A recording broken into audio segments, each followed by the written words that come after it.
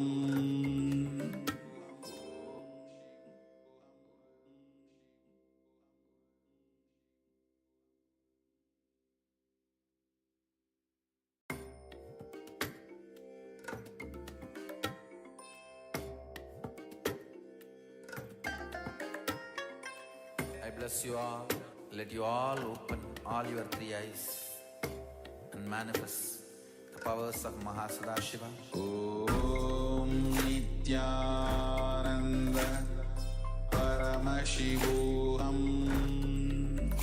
Om Nityananda Paramashivoham. Om Nityananda Paramashivoham. Om Nityananda. Yes, now you can all slowly open your eyes and you can now see and verify, take a moment to verify what you were able to see during this manifestation. Whether it's the, if you already know that particular ailment that you're having, if you have seen that once again, that's great. You can directly verify. Otherwise also you can see, if for example you're seeing that you're having some knee pain or some back pain, that is also fine. See in your life if you're having that, and you can verify that as well. So let us now take a few more moments.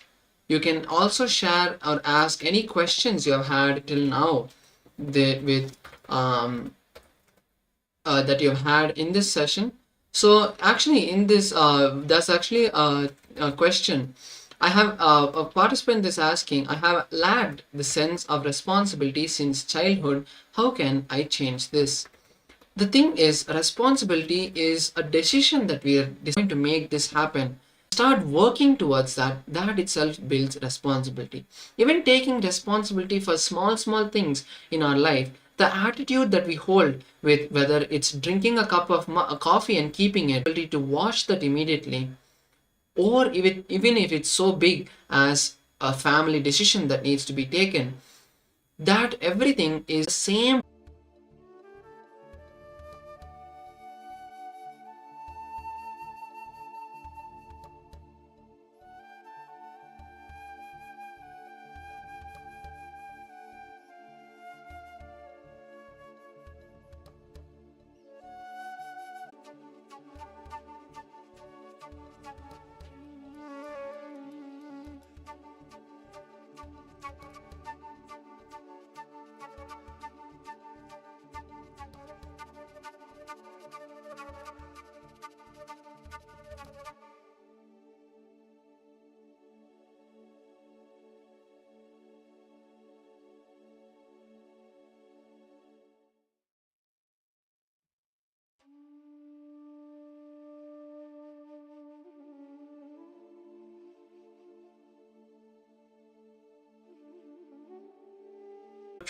To the others, how you project yourself outside you. Whatever you show to others, usually you show through your words, through your body language, the way you project you, that is outer image. So just take a quick quiz. Look within yourself. How do others perceive you?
Okay.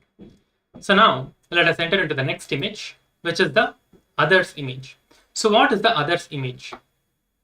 So the others image is how others perceive about you. So how you're projecting yourself to outside is the outer image, but how others are perceiving about you and what you think about them, what you think that they are perceiving about you is the others image. So this image is also very important because how you project to others and others perceive you and how you think about what they are thinking about you. That is the others image. And the final one is the life image. Life image is where you think what you perceive about your life.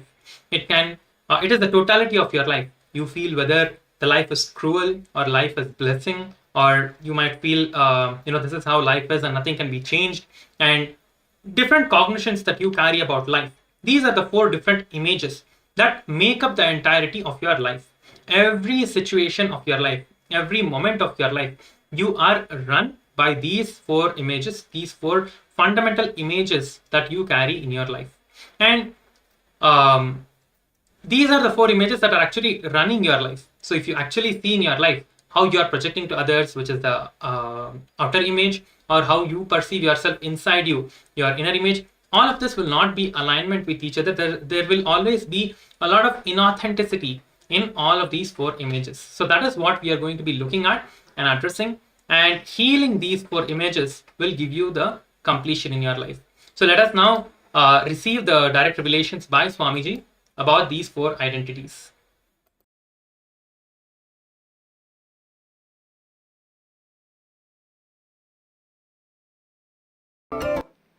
Now I want you to understand basically few things about you. Please listen. I'm going to now introduce you to you. That's very important. Finding you to you. If you find you, you found God. If you don't find you, you have not found God. You have not found anything. You don't know what is joy. You don't know what is pain. You don't know what is pleasure. If you don't know you, how will you know what is your pain and what is your pleasure, what is good for you, what is bad for you? You will only have the rough idea about what is good for you, what is bad for you from others, not from you. I tell you, anything which you don't want to face in your life is because you don't know you. You don't know you.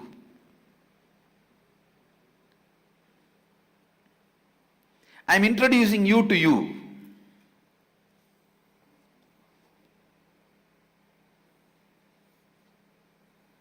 I'm trying to create a paint drawing, all of us together.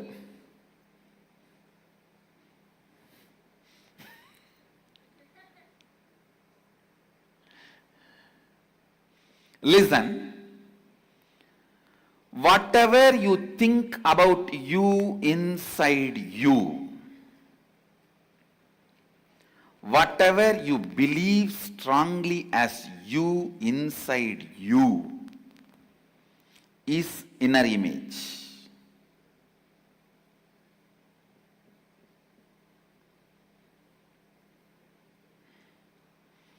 Whatever you think as you inside you is inner image.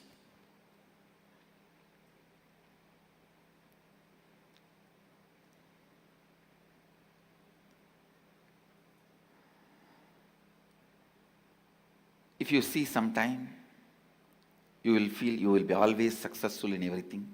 If you see sometime, you will feel you will always be failure in everything. Whatever you think as you in you is your inner image. How you show you to others,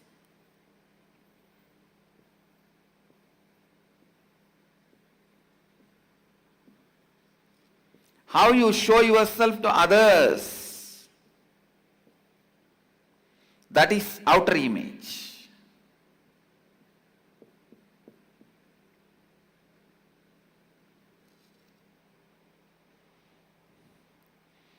That is outer image. Understand? Whatever you show as you to others, usually you show through your words, body language, the way you project you. That is outer image. Mostly this inner image and outer image will be inconsistent. They will not be matching with each other. Inner image will be lower than what you are, outer image will be higher than what you are. There will be a big gap. What you think as, what you feel as you and what you speak as you. This gap, the gap between your mouth and the heart, that is what I call confusion in life. Anyhow, I can say anyway, source of confusion. This inner image, outer image, then what others perceive about you, whatever you may show, people will have their own ideas about you. They will perceive you in their own way. That is called others' image.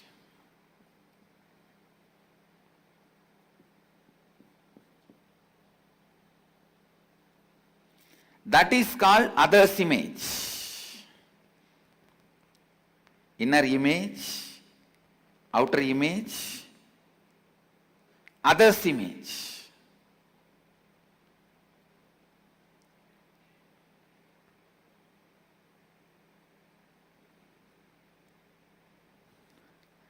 How others perceive you.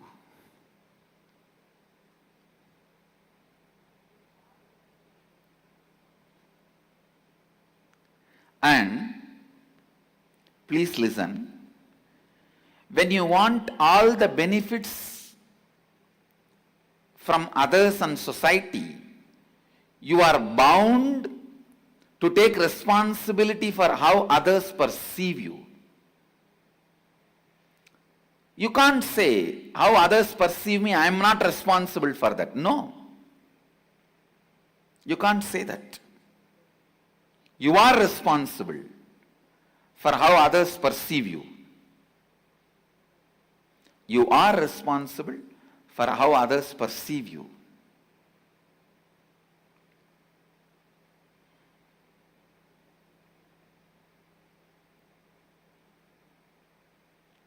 So understand, how others perceive you, others' image, you are responsible. And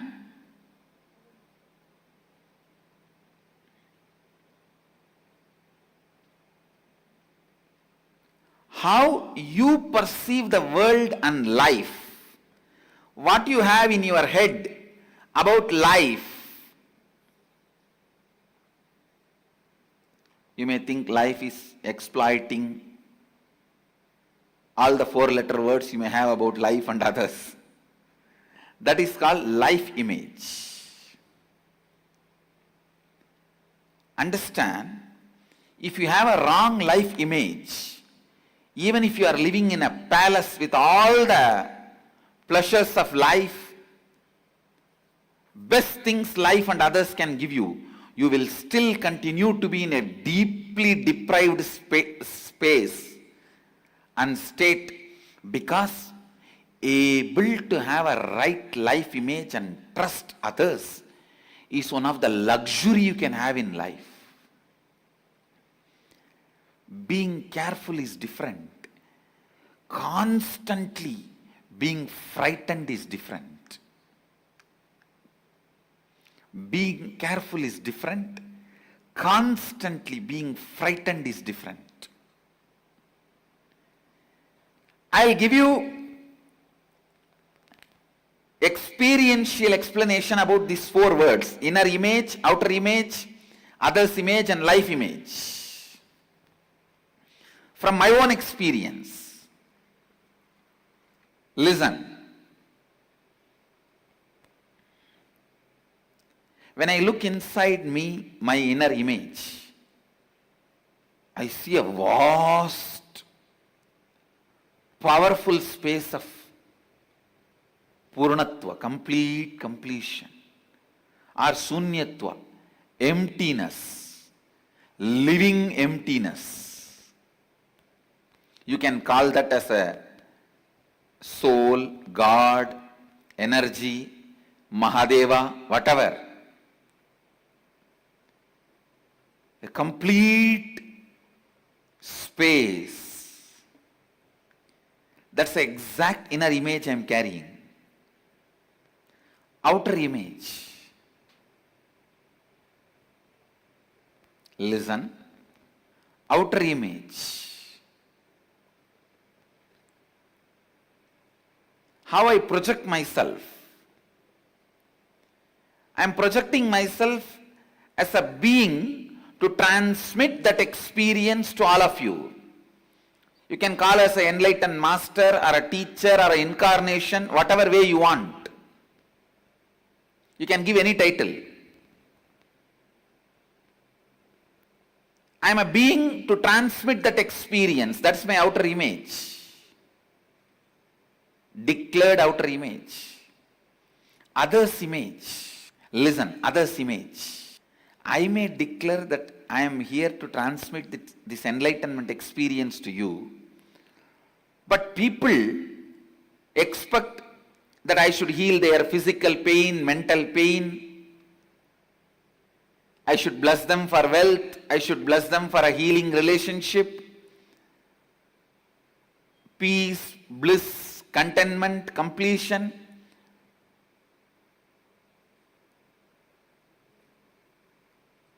See, the other's image, what people perceive from me and expect from me, maybe it is different than what I declare, but even then I am responsible. Because whatever they expect is within the purview of my declaration. Please understand. When I say I am here to transmit that experience to you, to give that experience to you, I have to give you at least 1000 volt spiritual energy. But to clear your cancer or headache, I need to give only 0.5 volt energy. So if you expect me to heal your physical problems, I am responsible for it because that falls in the purview of my declaration. Anything which can be done by the transmission of energy and experience of enlightenment, the side effect, after effect, byproduct of transmission of energy, you have a right to expect from me because that comes within the purview of my declaration. It is my responsibility to fulfill it. Only if you expect that I should win the World Cup, playing the football match, I am not responsible for it because that doesn't come under my declaration, the purview of my declaration.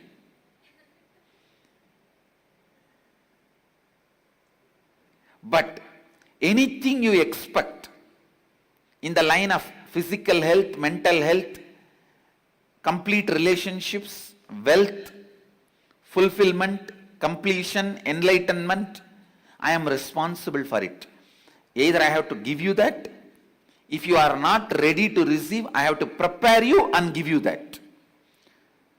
But till you achieve it, I am responsible. This is what is taking responsibility for others' image. And the life image, the image I have about life and others, the whole world is here to celebrate this joy with me, to celebrate this bliss with me, to celebrate this completion with me. That's all.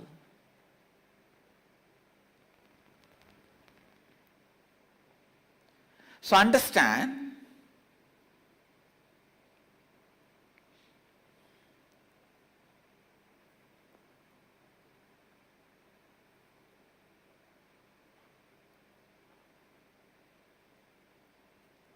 Now you also look in and find out the inner image you have, outer image you project, others image you created for which you are responsible, and life image you are having about life and others. Pen down exactly what you have. Then we will find out the root cause of all the problems you have in your life.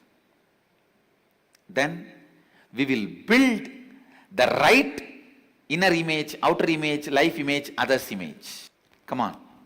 First, let's spend a little time in finding the inner image you are having, outer image you are having, others image you are having, life image you are having, without editing.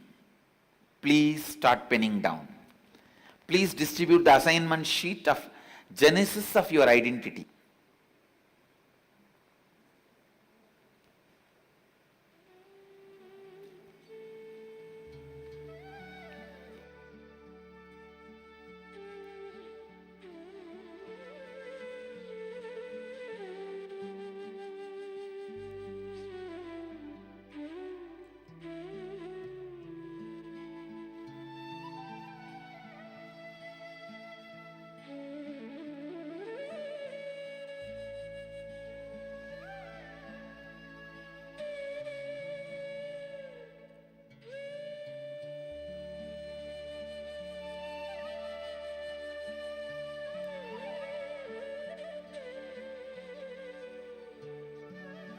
Now I wanted to give you some deeper insights based on your introspection, your internalysis, your contemplation. How many of you found in your experience, listen carefully, how many of you found in your experience there is a gap between how you think about you and how you show you?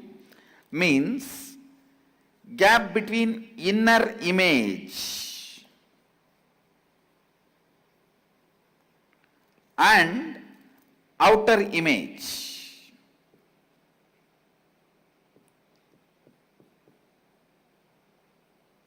Raise your hand.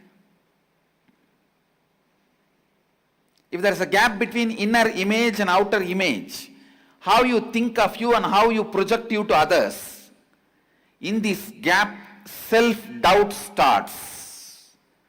Understand? For example, you go to attend an interview, you know you are not capable of something, but you sell yourself to your boss, saying, hey, I can do it. And boss is convinced and he gives you the job. When you come back, suddenly you feel you convinced others, but you yourself are not convinced. Then what is the truth? The doubt about yourself starts raising, which will start coming up in every level of your life. In your health, in your relationship, everywhere this doubt will start raising. That is what I call self-doubt. How many of you think you have this self-doubt? Raise your hand.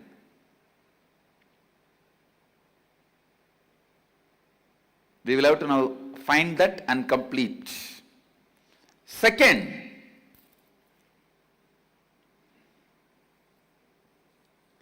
how you project yourself to others, outer image, how others perceive you, others image. You may project yourself very humble person, simple person. Others will say, see, this fellow acting.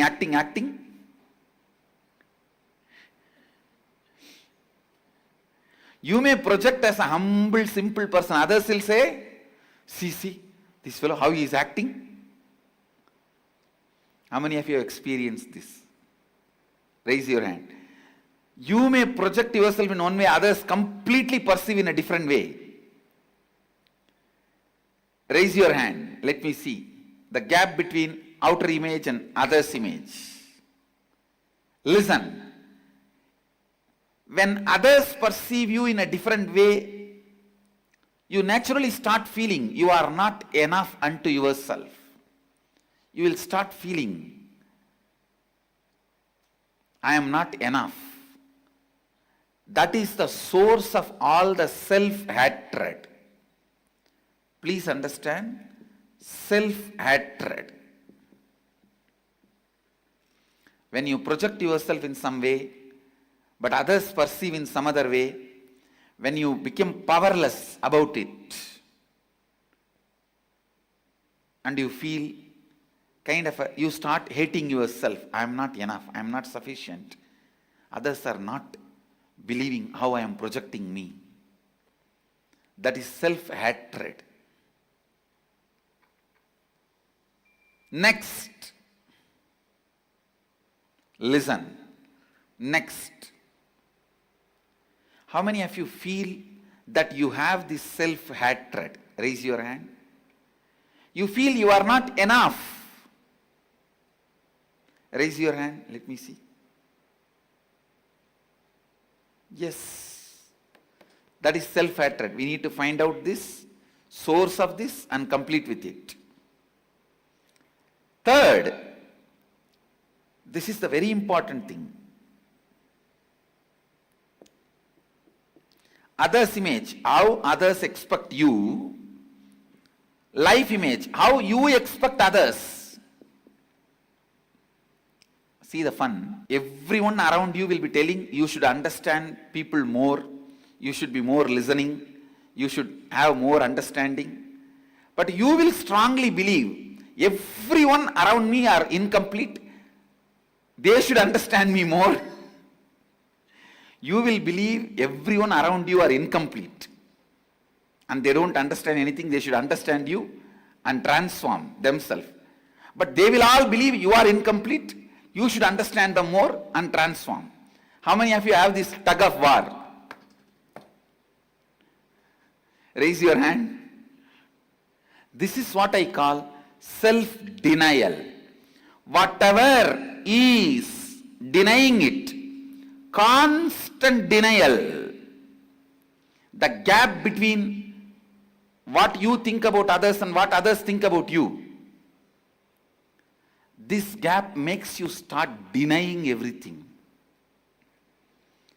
See, when you want everyone to understand you and change, and everyone around you wants you to understand and change, there's a deadlock. And you become powerless, you don't do anything. This becomes a lifestyle. Time passes, day passes, you don't think. You don't walk that extra mile you need to walk. You constantly live in denial. All breakdown in life happens in denial. Understand? All breakdown happens in self-denial.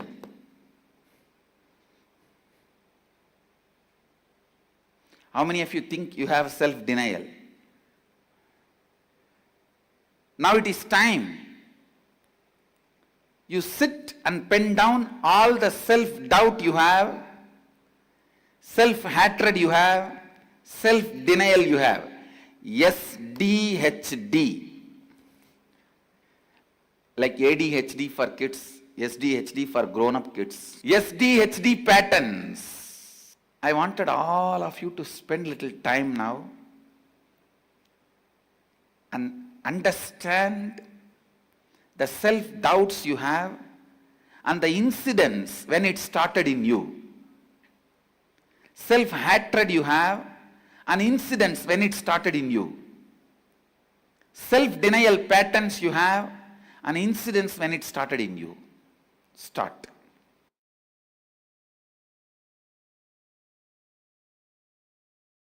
Yes, so exactly, we are also going to be doing this exercise now.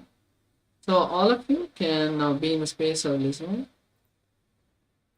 So in this session, first we can all now start writing down the inner image, outer image, others image, and life image. Let's first start with the inner image. Describe all the words and statements you use to describe yourself, the qualities you believe which are part of your inner image. For example, I am lazy, or I am not responsible for my family, I don't take responsibility in life, I don't, or even positive. For example, that I'm a very compassionate person, I care for animals, whatever it can be, you can start writing it down. Please begin.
Now, let's move to the next step of this process.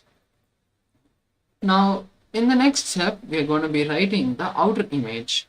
Let's take a few minutes to write down what we believe as our outer image. For example, I am kind, I am powerful, I am responsible, or even I get angry all the time, I shout at people, whatever is your external, how you project yourself externally. Let's take a few minutes to pen this down.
Yes, let us now move to the next step. Now, let us take a few minutes to write about our others' image. Write about what you think others talk about you. You might have heard others tell that you always get angry, or people would have told you that you're a very kind and loving person. Whatever they have said, let's now take a few minutes to write both down. You can write the positive and negative.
Yes, now finally, let us move to the last step.